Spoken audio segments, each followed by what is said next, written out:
Hello guys, today we will learn about bearing, and its two types: whole circle bearing and quadrant system of bearing. Now you know that bearing is the horizontal angle measured with respect to meridian line, that is north-south line.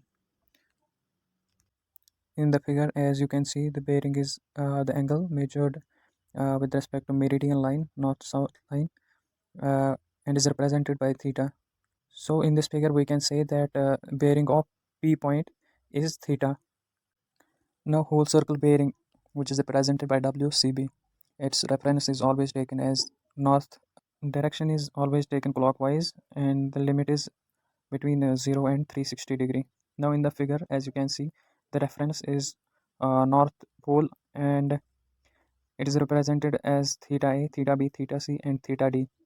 In the figure, the bearing of A is theta A, and the bearing of B is theta B in second quadrant, and in third quadrant the bearing of point C is theta C, and in fourth quadrant the bearing of D point is theta D, and all the bearings are with respect to north.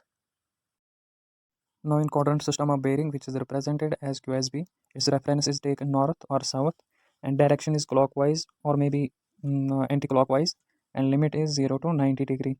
As in the figure, it is represented by theta 1 if the point is in first quadrant. Let's say A point is in first quadrant, and its bearing can be represented in QSB as north theta 1 A. And for point B, its bearing can be taken with respect to south, and its bearing you can see is represented as south theta 2 east. And for point C, it can be represented by theta 3, and it is given as S theta 3 W, that is west. And for D, it is given by theta 4 and is represented as north theta 4 W, that is west. So thanks for watching the video. Please do like and subscribe the channel for upcoming videos. Thank you.